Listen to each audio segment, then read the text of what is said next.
where is he? I was upstairs in bed and screamed and banged on our door and rang the doorbell, screaming, I need help, I need help. It took me a second to register what was going on. We opened the door and the person's gone. The other day, the free and vacant room here, the house across the street is empty, the whole door is empty. Oh, there's a whole bunch of blood outside. We need an ambulance now. Unless we someone wants a cell phone. Yeah, there's blood on my front door. On your front step. Oh, okay, I need you to lock the door. It's there. It's locked. A frantic 911 call reported screaming coming from a quiet neighborhood. The caller said someone had been yelling outside their home, and when they opened the door, the street was suddenly empty. But something else was there. Blood. A large amount of blood covered the driveway and the front door area. The caller immediately asked for an ambulance as panic spread through the neighborhood. Within minutes, police units rushed to the scene. The first officer arrived and immediately saw a man covered in blood getting into a car. Officers ordered him to stop. He ignored the commands and sped away. The situation quickly turned into a high-risk pursuit. Dash cameras captured the suspect driving through the streets while patrol units followed closely behind. Then the suspect suddenly crossed into the opposite lanes of traffic. Other officers began investigating the area where the blood had been found. They quickly discovered a large blood trail moving across multiple properties. The trail stretched across driveways and yards. Some of it led directly to nearby homes. Blood was even found on a neighbor's door handle.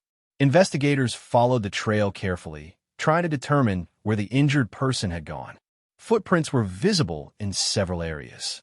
It appeared someone had walked through the neighborhood while bleeding heavily. Witnesses then mentioned something important. A black car that was usually parked nearby was missing. Officers confirmed that the vehicle currently being chased matched that description. Investigators now believe the driver involved in the pursuit was connected to the blood trail. But the most disturbing discovery was still ahead. Officers soon entered the home connected to the trail. I'm continuing to search, but there's a very large amount of blood throughout this. Did you see which way the person went? Or if it's a male or a female? There's a footprint over there. Yeah, I see that. Well, they went to the neighbor's house and everything. There's blood all over their door and everything. Well, that's my daughter's car. There should be a black car parked down in the swale. That's okay. The neighbor's kid's car. That's the neighbor's kid's car? Yeah. Because they're chasing a car right now. I watched it leave that way. Male. I mean, he's a little dude. Let me go check with. I'm going to check with that neighbor because there's blood all over that front door. So yeah. I'll be back with you guys in a minute. I just signal 14. The caller's unsure if this was a male or a female that was bleeding.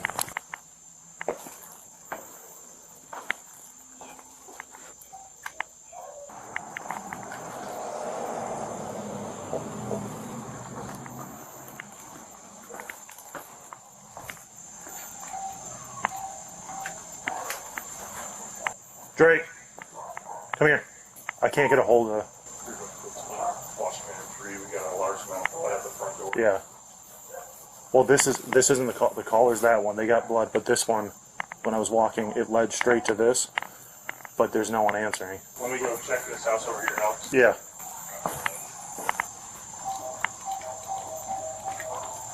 We're getting on to 75 southbound, 75 southbound. Did you check this blood? What's that? That one has nothing. It just, and you can follow it. It goes. I'm not getting any answer. That's why I'm not really a fan of this one.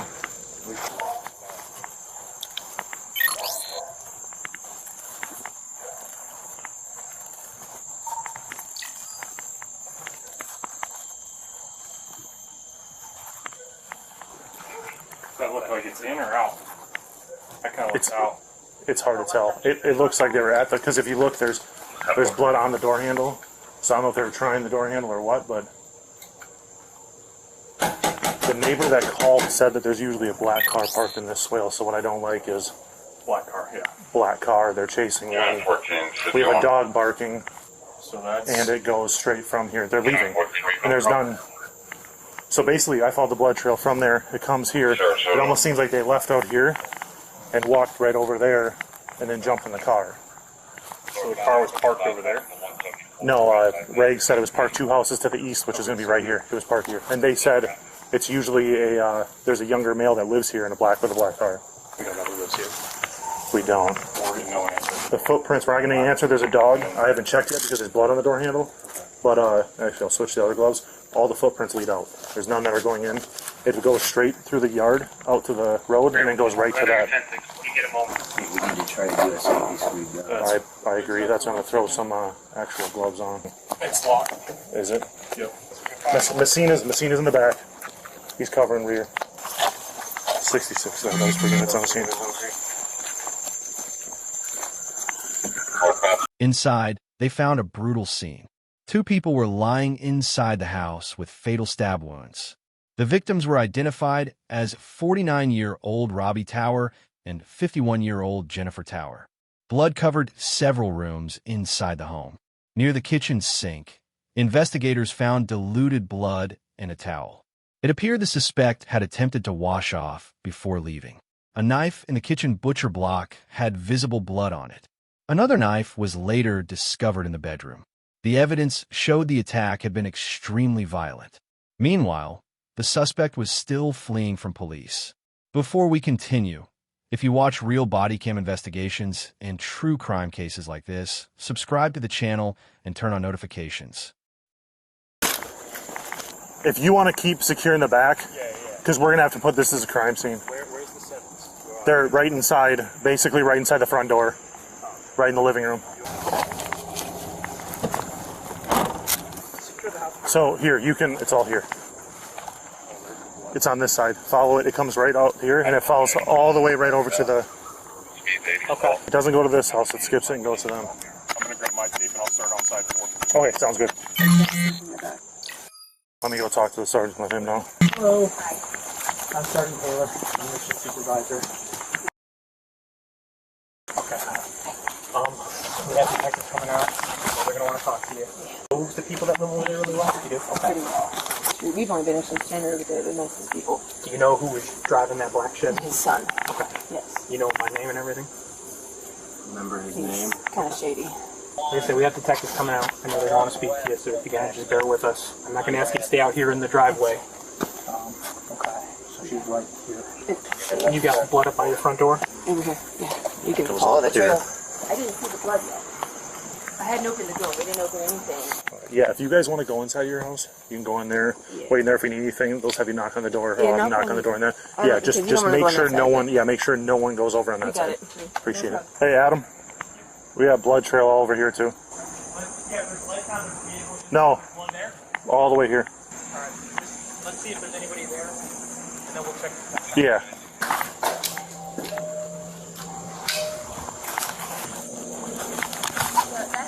That's our car. That house is vacant. Oh, okay. Us 3 right here are the only... He's out of town. There's no one at your house? There's no one at that house? Okay. His son is at the house. Hello. Hi, how you doing? I'm alright. I'm Officer Spiegel. I don't know if... Did your dad or anyone call you? No, Okay. I So- was just texting my parents now. Okay, the neighbor's on the phone, I think, with him, because we were just canvassing the area because of a disturbance that happened. Did you happen to hear anything? Like, No, I'm sorry. I was video games, headphones. oh, okay. Do you happen to know the people that live across at all? I know Rob and I think Jennifer. Okay. Would that be like? Did you know their son? I have seen him, but I haven't actually talked to him. Okay, you never met him or anything. No. Okay. Now, back to the investigation. Police quickly identified the suspect, 21-year-old Dimitower. He had been adopted from Ukraine as a teenager by the victims. Witness statements and documents found inside the abandoned vehicle confirmed his identity. Meanwhile, the pursuit came to an end after officers deployed stop sticks. The suspect's vehicle stopped, but he was not captured immediately. He jumped out of the car and ran. He climbed over a fence and disappeared into the surrounding area. A large search operation began. Officers believed he was injured because he had been covered in blood earlier. Hours later, he was spotted about 3 miles away at a gas station. Just verifying it. Individuals in custody, correct? You got anything on you that's gonna poke me, stick me? Knife, guns, anything like that? No drugs? No.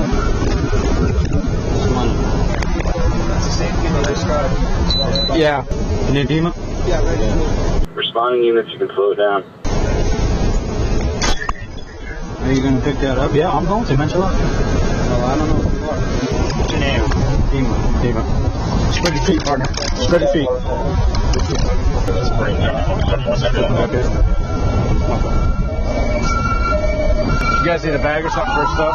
Yeah. Look at me. I gotta take a picture of you. Hey. I'll take it for you. Just roll down his window. Who said they saw him out back? Dude, I was literally walking outside to call Brooks, and this guy goes, hey, he goes, that guy you guys are looking for, he's out back. He's fine. Yeah, I don't think he's going to... He's not going to the hospital, right, Dave? No. I think Sergeant was taken back to the PD. Good job, man. Good job. I need to get a picture of him for Lieutenant You guys want him back to the PD? and then get him back to the PD right as quick as you can. Hey, Dave, one more picture. Come on. Stand Because he needs it. I'm on right here. Stand right here. Everybody just kind of shield right here. Big deal. Stand, Dave, come on. get out. Look at me. Yeah, that's it. Oh, absolutely. Okay, good enough. I think so. You get him back to the PD as quick as you can. Is he just walking out here? Yeah, he was walking just right walking behind the show. You think he was like trying to snatch a car or what? No, he was just casually walking, and we come out and we see him. Did he run? No, dude. He was. I had a gun on him the second I saw him. Good job, dude. A store clerk later reported that a young man entered the store and bought a drink using cash. She noticed his hands looked dirty and possibly bloody. Police arrived within minutes. Surveillance cameras captured the moment officers arrested him. The suspect did not resist. Dimatower was taken into custody and transported to the police station. When I stand up, I'll take those handcuffs off. You're not going to do anything stupid, right? No. Okay. Have you ever been read your Miranda warning before? Do you know what that is? What is that? Have you ever seen cop shows in the movies? So a Miranda That's warning. how I know how to get away from you real well. You have the right to remain silent. Do you understand what that means? I do. Having these rights in mind, do you wish to talk to us? It's too complicated. I'm sure there's several different reasons why this happened. We just want to hear your side. Why? Because, you know what? You're a human being. You're not that bad of a kid. Come on. Huh? You don't know me. Well, let me get to know you. Don't need to. Are you hungry? Will be. Because I was in survival mode last night. Do you want a sandwich or something? That would be nice. We'll get you one. I have kids that are around your age also, so I try to treat everybody like I would want somebody to treat my kids. Whatever happened last night,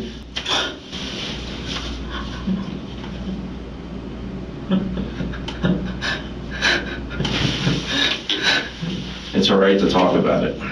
I'm not the one to talk about it. You don't want to give your side of the story. It was wrong, that's it. Here, take a minute and you want to eat, or you want to... It's like a breakfast sandwich.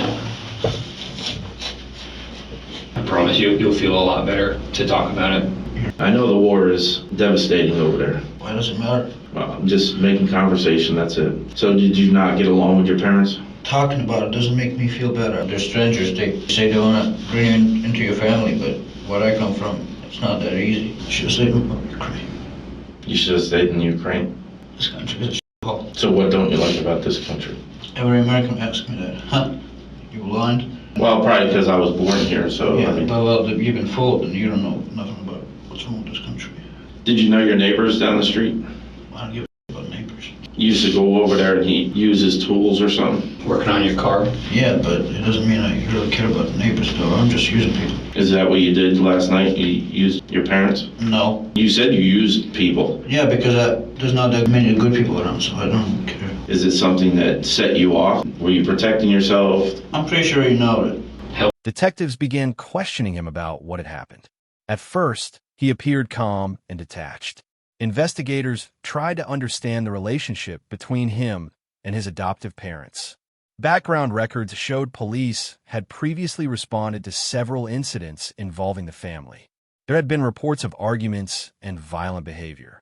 During the interrogation, Dima admitted he had been carrying anger for years.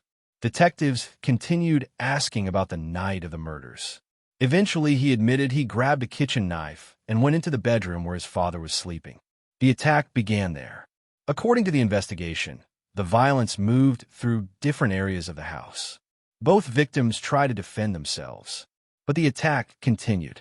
When detectives asked how many times the victims had been stabbed, investigators later uncovered a history of problems within the household.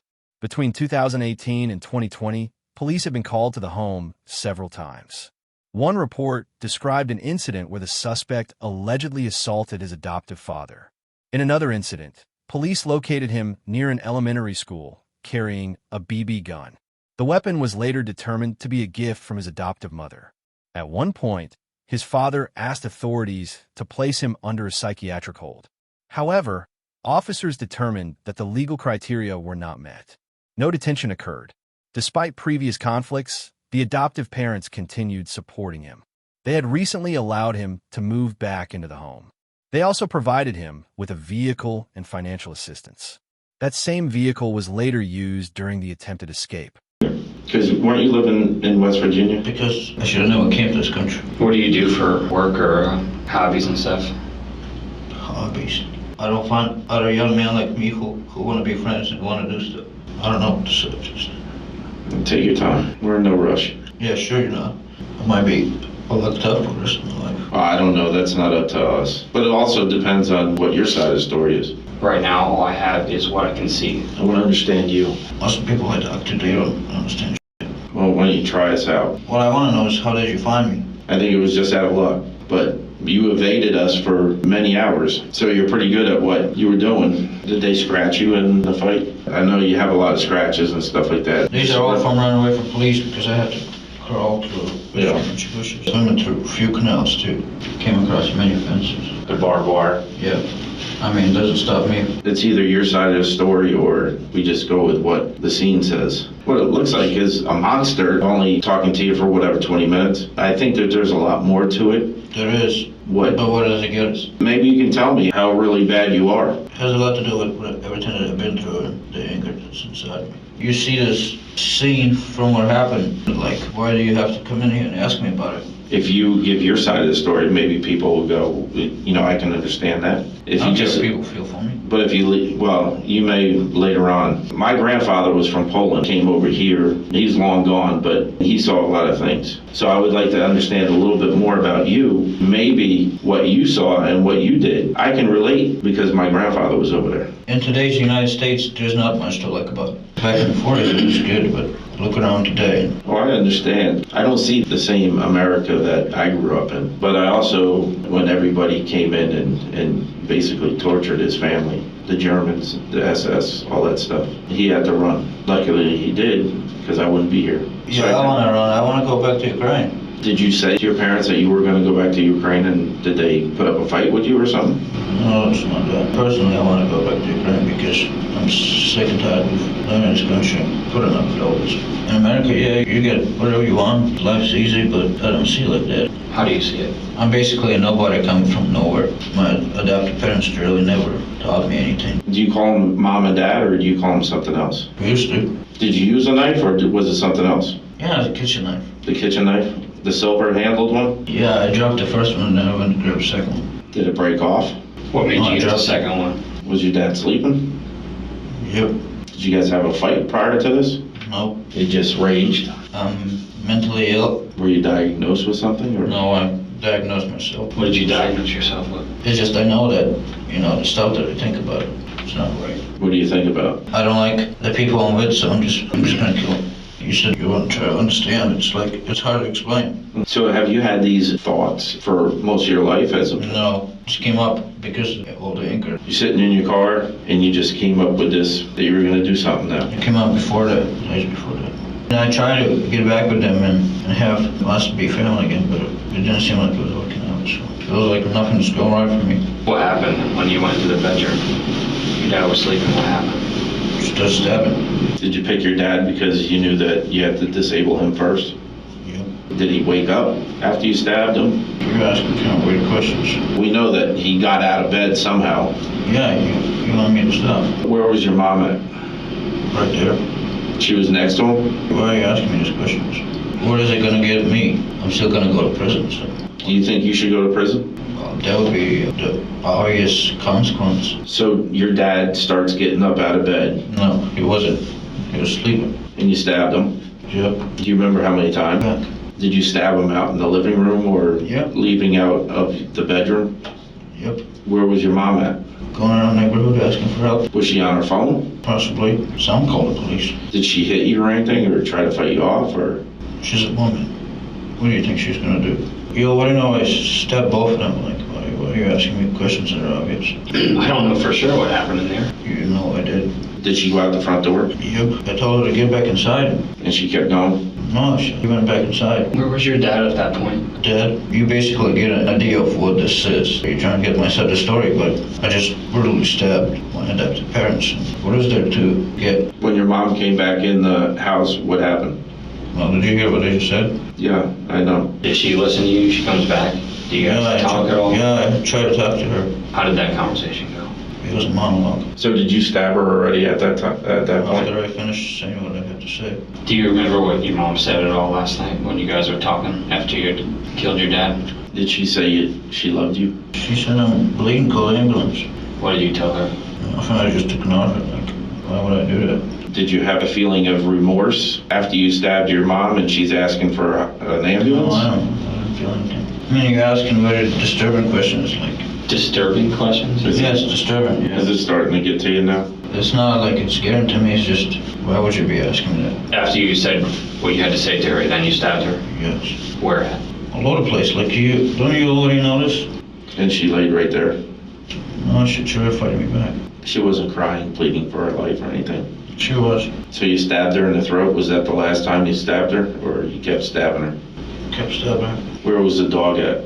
In the master bedroom? Yeah. I wouldn't kill a dog because there's no reason to kill a dog. Yeah. What was the reason to kill your parents? Give us one reason.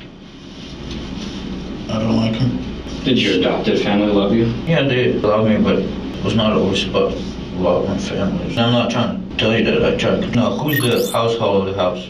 The man is, yeah, right? It's different whoever you ask, you know? Well, it's different whoever you ask because this country is so f***ed up, but the answer is man. My adopted mom would, sometimes act like she's the household. Mm-hmm. Did that set you off? No, many reasons. Yeah, it just That's just one of the reasons. Did they ever hurt you? No. I know it's eating at you, man. I can tell some stuff happened. There's something that's making you feel that way. Other stuff that's not related to yesterday's situation that made me do it. You don't call police in a family disagreement, that's just a stupid thing to do. They couldn't get me to act a certain way. They have to call police, like... Did the police show up? No. They did?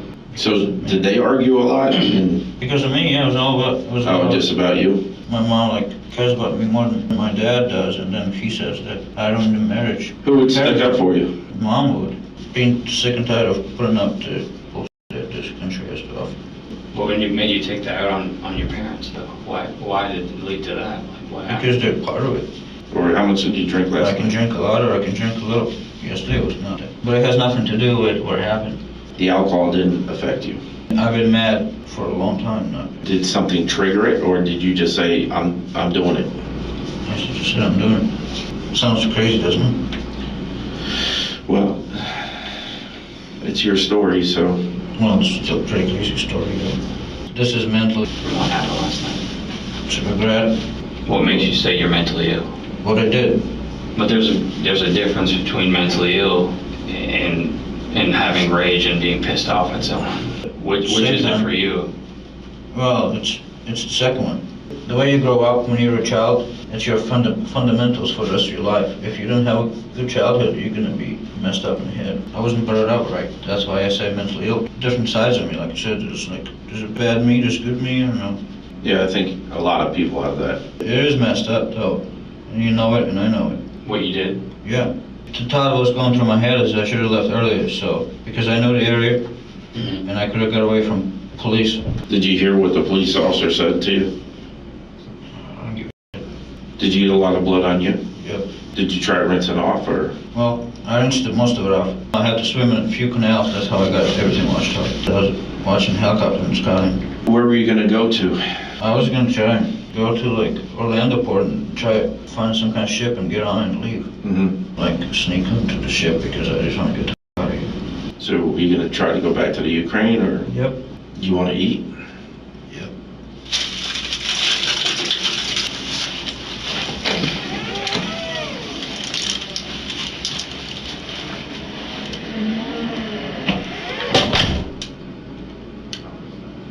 So we have a search warrant for buccal swab and taking hair and stuff like that. And I'm just going to apply a little bit of pressure. Is that good? Okay. Fingernails. So now what I'm going to do is I'm going to photograph you.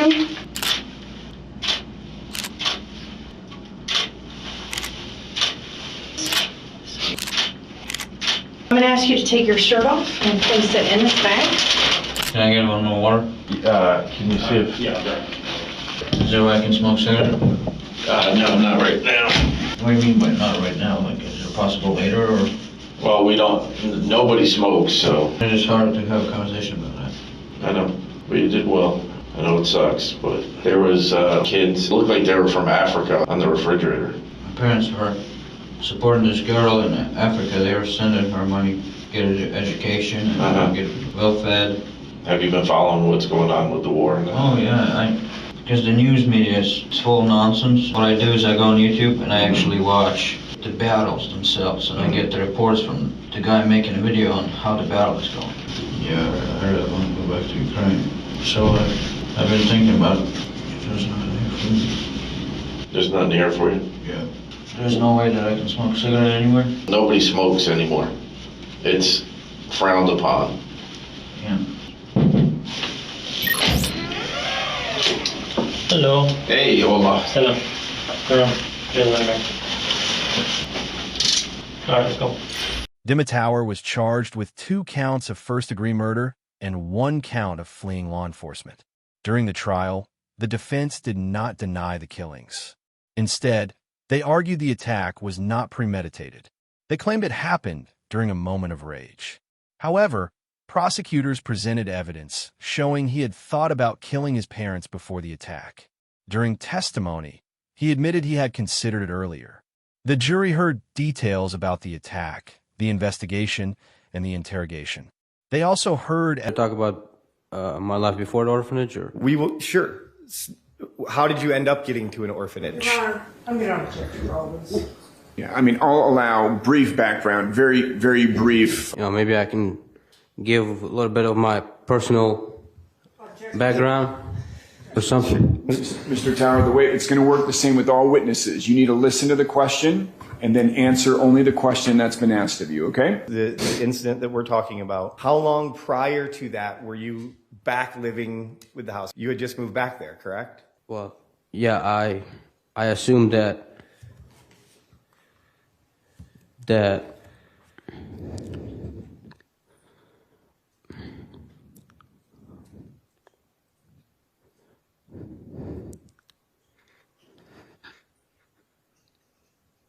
Do you need a moment, Mr. Tower? Ask.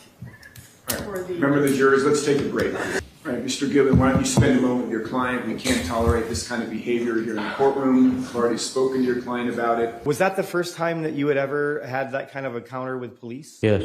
How'd that make you feel? Uncomfortable talking. When you were talking with the police, did you understand everything that they were asking you? I did. Did you feel like you answered appropriately, given that you were uncomfortable? No. Do you remember talking with them about multiple times having thoughts of killing your parents? Yeah, I only had those thoughts a couple times. Did you ever have a plan in place to make that happen? No, I did not. I don't think I have anything further, Judge. State cross-examination. Are you going to look me in the eye, Mr. Tower?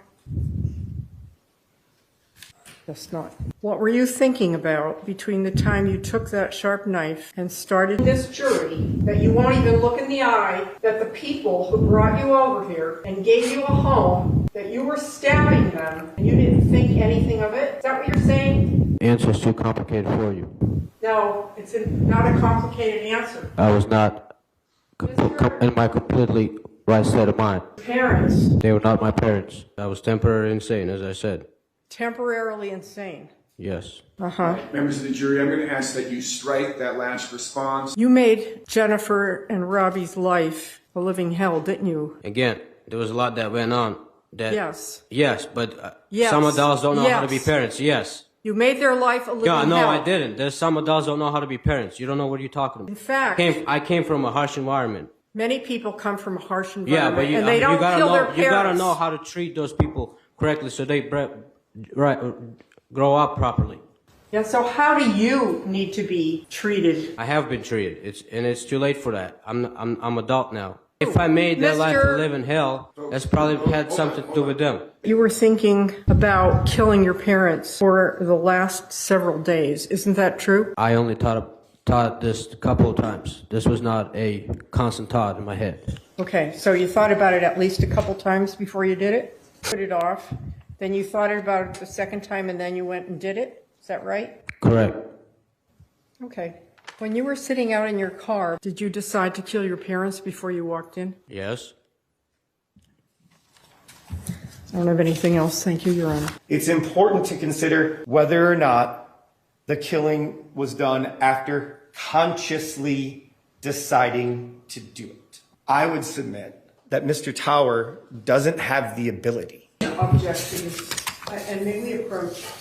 No, I'm going to sustain the objection. I'm going to sustain the objection. Thank you. I'll disregard the last statement by defense counsel. He proved everything in this case when he took that stand yesterday, and he said, I was sitting in the car thinking about it before I went into the house. We, the jury, find as follows as to count 1, victim Jennifer Tower. The defendant is guilty of murder in the first degree as charged. We, the jury, find as follows as to count 2, victim Logan Tower. The defendant is guilty of murder in the first degree as charged. We, the jury, find as follows as to count 3. The defendant is guilty of fleeing to elude a law enforcement officer. Good afternoon, Mr. Tower. I just wanted the court to know that Dima didn't just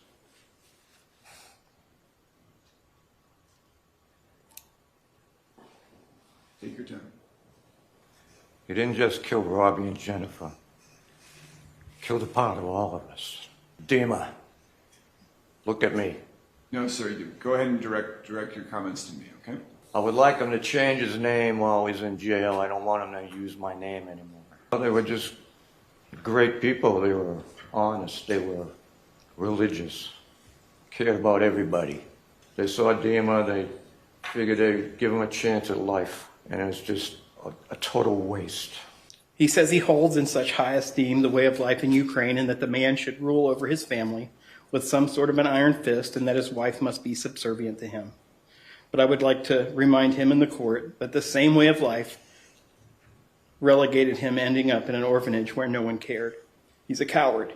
Precious. My precious friend.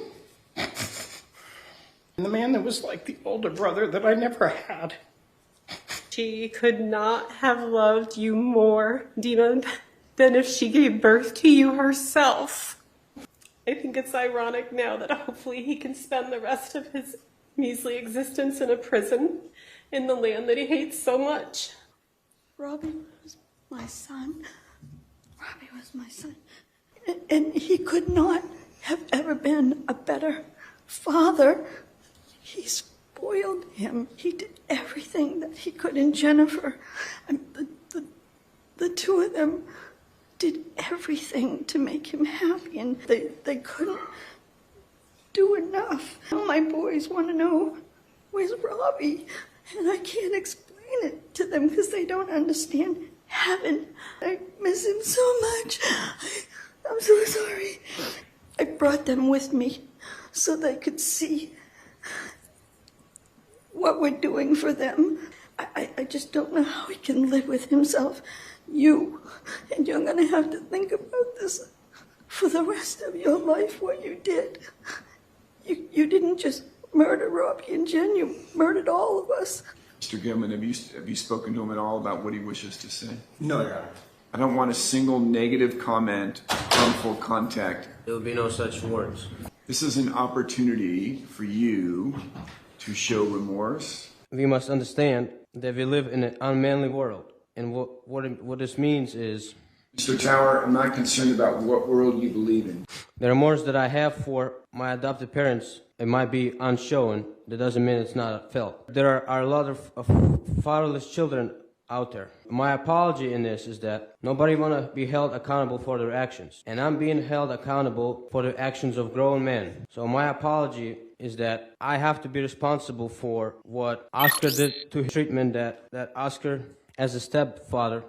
All right, I'm going to have the defendant removed from the stand. He's choosing not to give an apology. Mr. Tower, I don't know what else to say. You seem to be an evil spirit, an evil person. Evil spirit because you're talking foolish. Who doesn't seem to have any... I'm full of remorse. I'm not showing it. I will at this time, Mr. Tower, sentence you as to count 1. This is for first-degree murder of Robbie Tower. I will sentence you to life in prison without the possibility of parole. Count 2, and often I do run them concurrent. I know that the defense requested that. We have a unique and clearly a special life in Jennifer Tower as well. I'm going to adjudicate you guilty of count 2, first-degree premeditated murder on Jennifer Tower. I will run this sentence consecutive to count 1. I will sentence you, Mr. Tower, to life in prison without the possibility of parole. Count 3, the fleeing or attempting to elude law enforcement with lights and sirens. I'll adjudicate you guilty. What degree felony? State third. Sentence you to the maximum of 5 years in prison to run concurrent with count 2. I will order that you have no contact whatsoever with Robbie and Jennifer's family. What about the truth? Good luck to everyone. Court will be adjourned.